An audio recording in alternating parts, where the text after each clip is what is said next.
Simbora, turma! Simbora, vamos todos entrando. Muito boa noite, Brasil! Boa noite, mundo! Bom dia, boa tarde também para todos vocês que vão participar do Minuto Geográfico posteriormente. Hoje, quinta-feira, dia 27 de janeiro de 2022. A pauta do Minuto Geográfico de hoje, maravilhosa, uma sacada muito interessante, notícias que envolvem a geopolítica e o futebol, questões internas. Convidem os amigos, enviem essa publicação para todo mundo que vocês conhecem, nos grupos do WhatsApp e afins. A gente vai começar agora mais uma edição do Minuto Geográfico. Muito feliz de tê-los, que coisa boa, que maravilha. A gente vai atualizar vocês sobre a questão da Ucrânia, claro que sim. Vou trazer algumas novidades sobre o Irã, classificação para a Copa do Mundo, mulheres participando da torcida, questões inéditas envolvendo a Arábia Saudita, Tailândia. Tem muita coisa para a gente falar aqui hoje, tá bom? Agradeço demais. Vamos focar nessa aula. O que é que custa reservar 30 minutos de um dia, 1 hora de um dia, para aprender sobre geopolítica? É isso que eu quero que vocês façam, meia hora, 1 hora por dia, para o aprendizado, para o crescimento intelectual, e a gente segue firme e forte, beleza? Posso começar? Eu vou deixar os comentários abertos. Peço uma coisa importante, não briguem por gentileza, não se ofendam.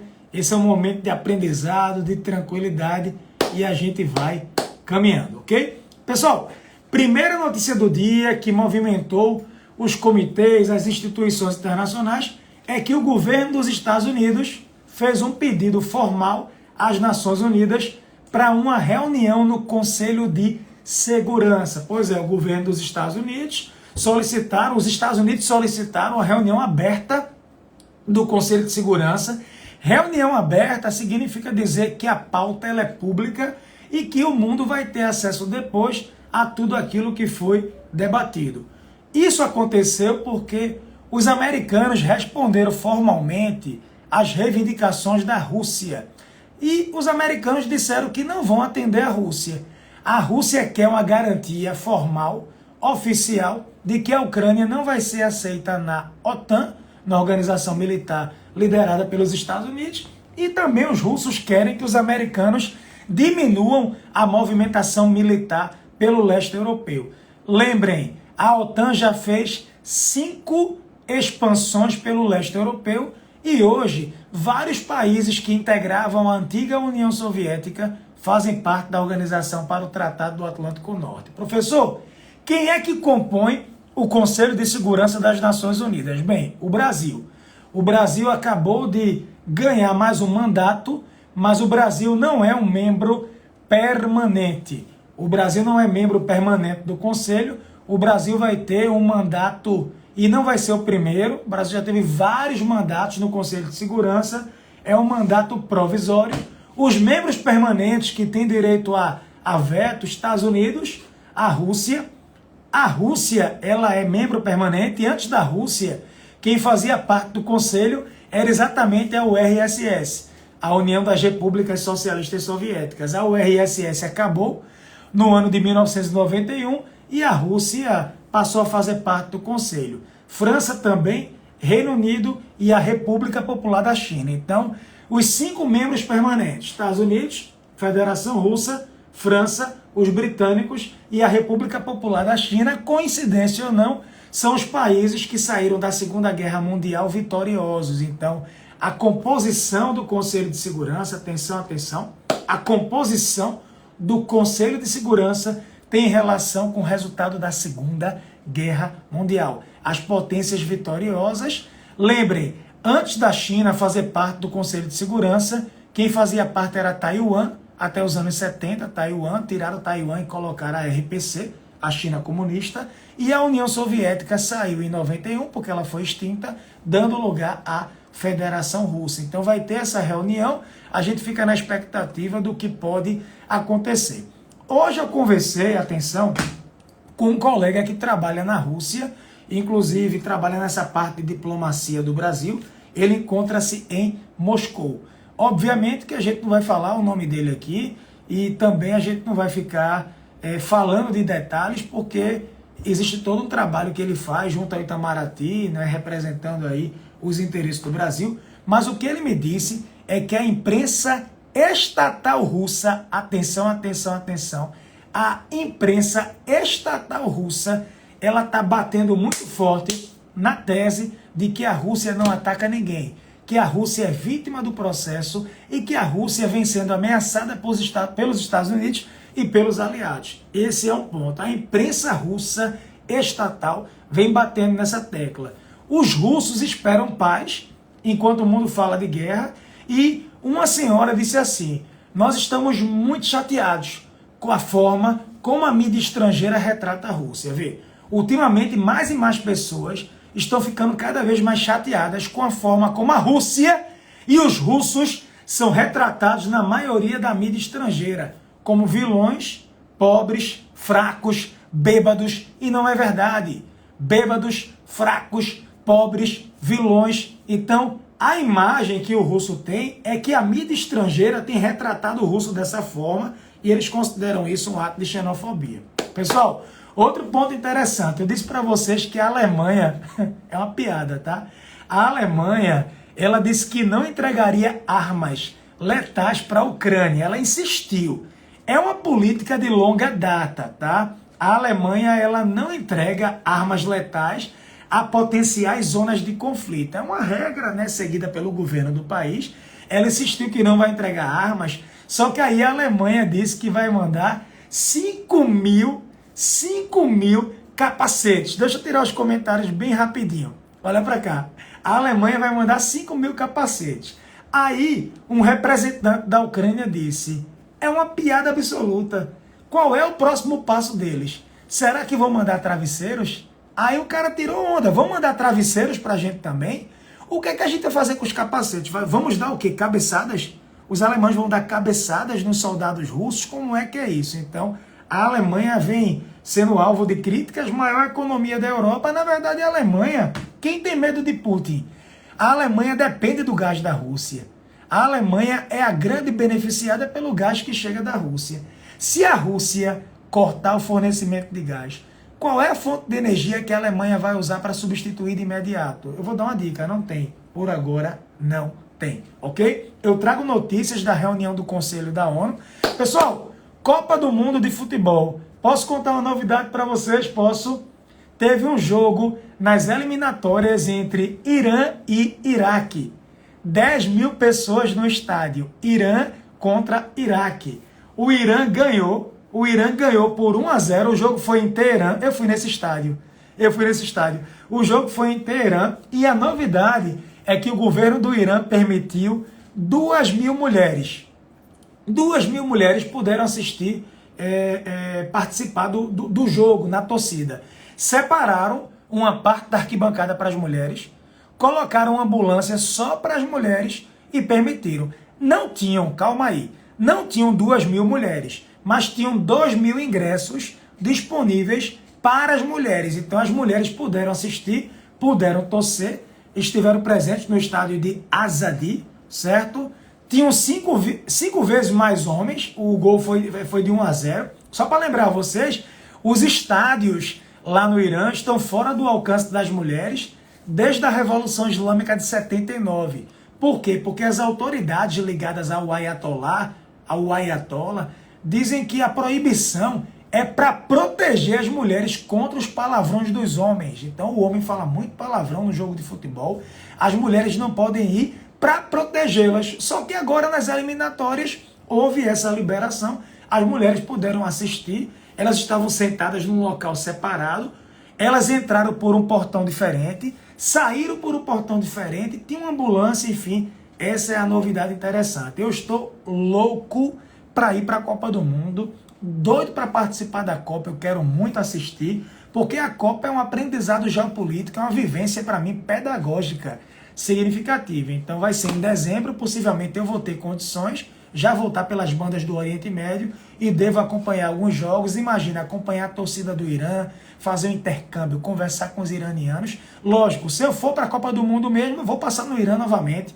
não tenho dúvida, visitar os amigos, Líbano também e companhia. Pessoal, próxima notícia, além das mulheres e o futebol no Irã, atenção, o Irã que tem muita restrição, um país predominantemente xiita, é uma teocracia islâmica, as mulheres têm sérias restrições e agora tem uma novidade para vocês sobre os Estados Unidos. Pessoal, vem cá, Biden está passando por uma crise de credibilidade sem precedente e a novidade agora, para desgastar de vez a imagem dele, é que os americanos acabaram de aprovar, atenção, atenção, quem é forte está aqui até agora, quem é que está aqui, comenta, quem chegou até aqui.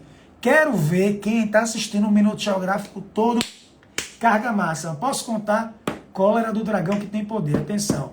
Os americanos acabaram de aprovar 2 bi, bora salam aleikum, 2,5 bi ao Egito em armas. Os americanos vão vender 2 bilhões e meio em armas para o Egito. Joe Biden teria aprovado essa venda. Lembrando, o Washington quer o apoio do Cairo, porque Egito, canal de Suez, rota comercial. Então querem vender o Super Hércules C-130, mais tantas aeronaves, um radar de defesa, só o radar de defesa vai custar 355 milhões. E aí os americanos disseram, temos uma relação bilateral com o Egito, cada vez mais forte. O Egito vai se engajar com os Estados Unidos para promover o interesse americano na região. Meus amigos, mas eu queria lembrar de uma coisa. O Egito ele é criticado por não respeitar os direitos humanos, o histórico ruim dos direitos humanos. O presidente do Egito, Abdel Fattah el-Sisi, ele é criticado porque o Egito hoje tem 60 mil presos políticos. O Egito tem 60 mil presos políticos, não respeitam os direitos humanos. O presidente, o Sisi, ele é considerado linha dura, Inclusive os americanos, por causa dos direitos humanos, cancelaram uma venda de armas no ano passado, quando é agora, os caras liberam 2,5 bi de armas ao Egito, que tem um presidente considerado com postura ditatorial, o exército que toma conta do país, 60 mil presos políticos e vão vender, porque o Egito vai se engajar com os Estados Unidos, canal de Suez, vai se contrapor à Rússia. Será? Dá para confiar mesmo nesse governo do Egito? O Egito passa por uma grande instabilidade, foi palco da Primavera Árabe, derrubaram Hosni Mubarak, que governou o Egito por mais de 30 anos com mãos de ferro, ele que faleceu recentemente. Pois é, o Egito é barato, professor. Anderson estava no Egito agora. Anderson, Lucas também, Bigodinho, um grande abraço. Que dupla, viu? Que dupla, meus amigos. Eles estavam no Egito agora. O Egito é incrível. O Egito é sensacional. É um país barato, padrão de moeda, é interessante, tem história, civilização egípcia, geopolítica, mas tem essa questão aí dos direitos humanos. E o que se diz é que o turista não tem acesso ainda, mas a população sofre por demais. Ok? Pessoal, notícia da noite. Atenção, atenção, atenção. Alguém aqui sabia? Comenta aqui, por favor. Eu vou abrir o comentário. Não briguem.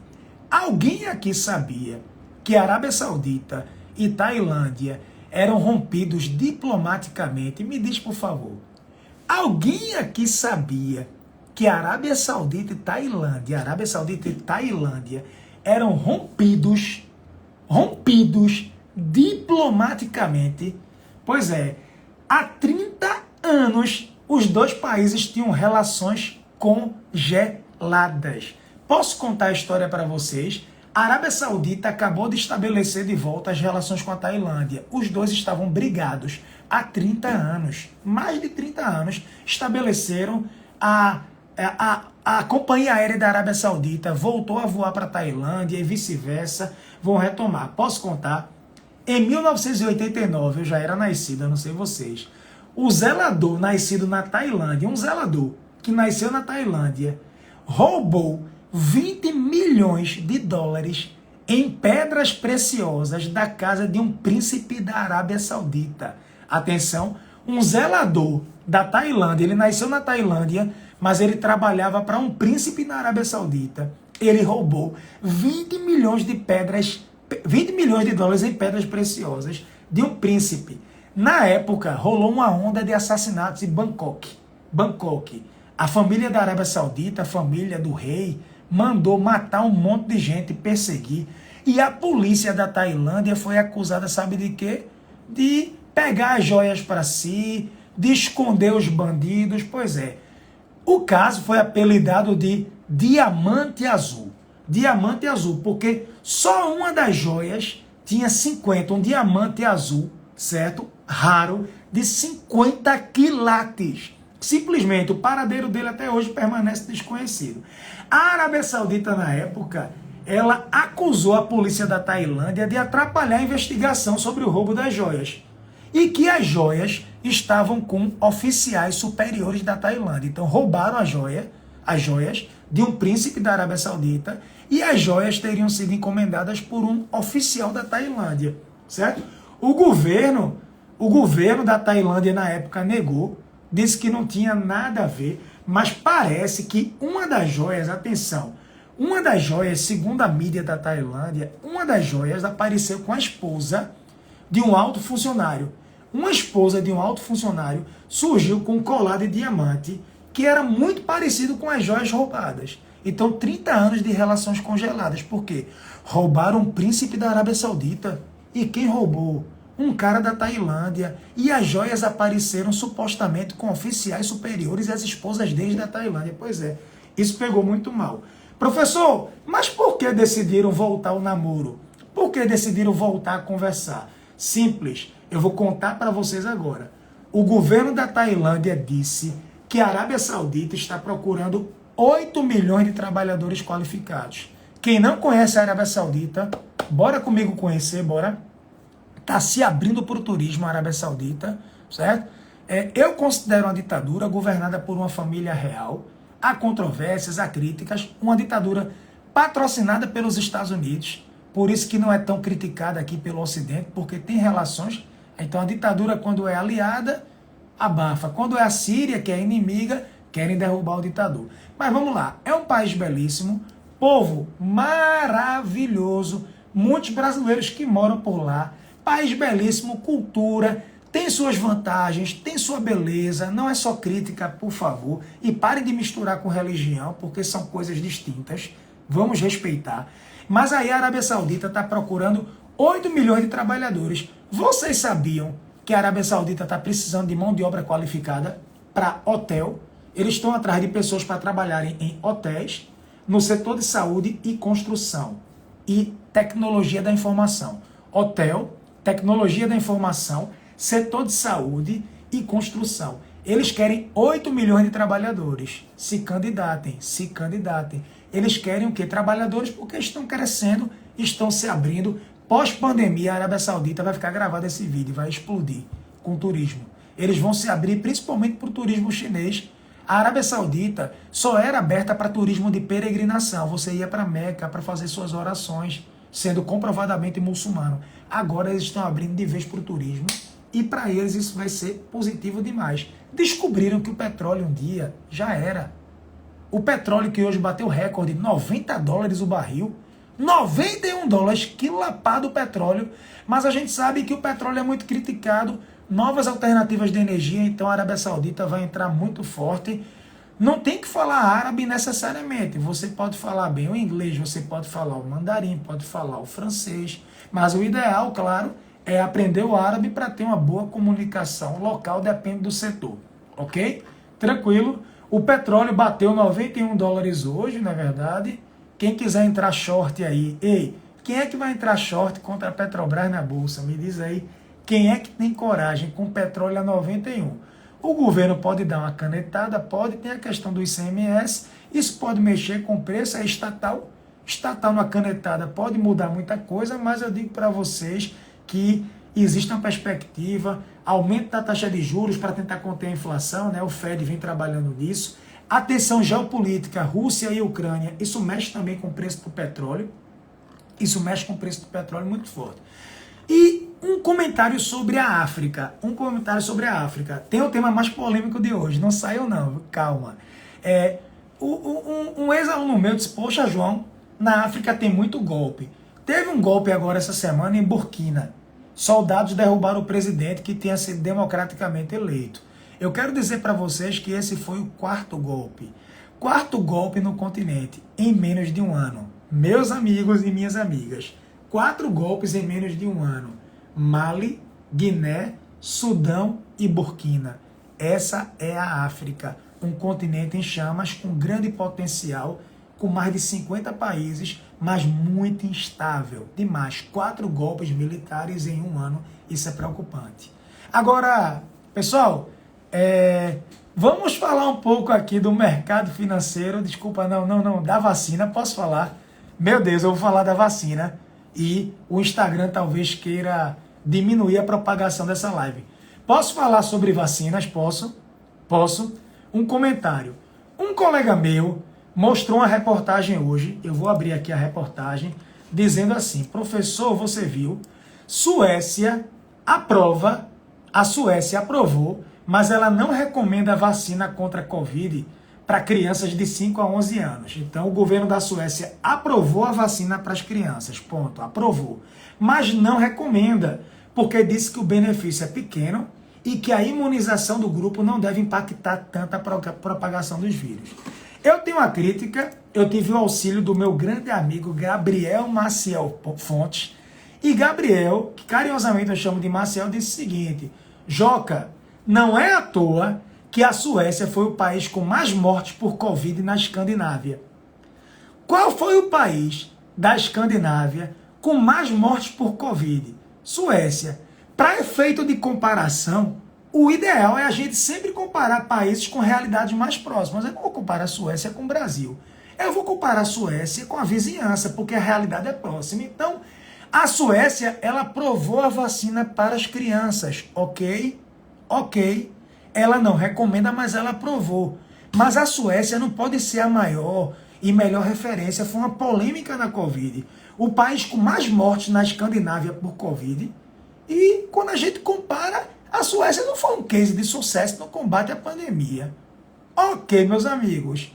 Eu respeito demais as opiniões diferentes da minha. Por favor. É muito importante o bom debate, o bom combate, mas é só para deixar muito nítido para vocês que a Suécia aprovou, não recomenda, mas quem é a Suécia na fila do pão? Tem que levar em consideração isso também, um país maravilhoso que tem suas qualidades, e é isso aí, ok? Saiu a declaração de Bolsonaro agora. Bolsonaro disse que Putin é conservador. Ele disse isso a um apoiador, Bolsonaro disse isso a um apoiador que perguntou se o líder russo é gente da gente. O cara perguntou, o Putin é gente da gente? Ele disse, olha, Putin é conservador. Bolsonaro vai viajar para a Rússia em fevereiro. E ele quer buscar entendimentos comerciais. Professor, isso é ruim para o Brasil? Veja, em tese não há nenhum conflito. Se houver a deflagração de um conflito militar, com certeza essa viagem não vai acontecer. O Brasil tem os 2 principais parceiros comerciais que são inimigos, Estados Unidos e China. Tem que prevalecer a diplomacia. O Brasil precisa ser inteligente e buscar vantagens competitivas. Alguém quer a exclusividade do Brasil, que pague por isso e pague muito bem, sem ferir a soberania nacional. Ok, meus amigos, começaram as brigas aqui, ó. Começou, tô vendo aqui milícia, Moro, Lula, desliga os comentários e é isso aí. Meus amores, olhem para mim, que audiência qualitativa. Vocês gostaram do Minuto Geográfico de hoje? Eu fico pensando, eu estou aqui há 20 minutos. Quem é que ficou do primeiro ao último minuto? Comenta aqui na publicação o que é que achou, aqui no feed, eu vou postar agora também gravado. Mande as dúvidas de vocês e a gente vai junto para o que der e vier. Tranquilo, tranquilo, meu povo. Gostaram? Foi legal? Quem é que vai participar da imersão? Nós estamos no grupo 38. Quem não entrou ainda no WhatsApp, vai agora na bio e se cadastra para a imersão, porque vai ser maravilhosa. Ok, meus amigos, eu estou um pouco cansadinho hoje. A semana inteira de reuniões lá no Colégio Cognitivo, nossa escola maravilhosa, recebendo os pais para 2022, recebendo os estudantes a partir do dia 1. Educação tem que ser prioridade. É isso aí. Vamos gigante, saúde e paz, paz de Cristo para todos vocês. Uma semana extraordinária. Até segunda-feira. Imersão geopolítica vai bombar. Vamos gigante, juntos pro que der e vier. Comente aqui, beleza? Vou colocar no feed. Simbora, simbora, turma. Fui!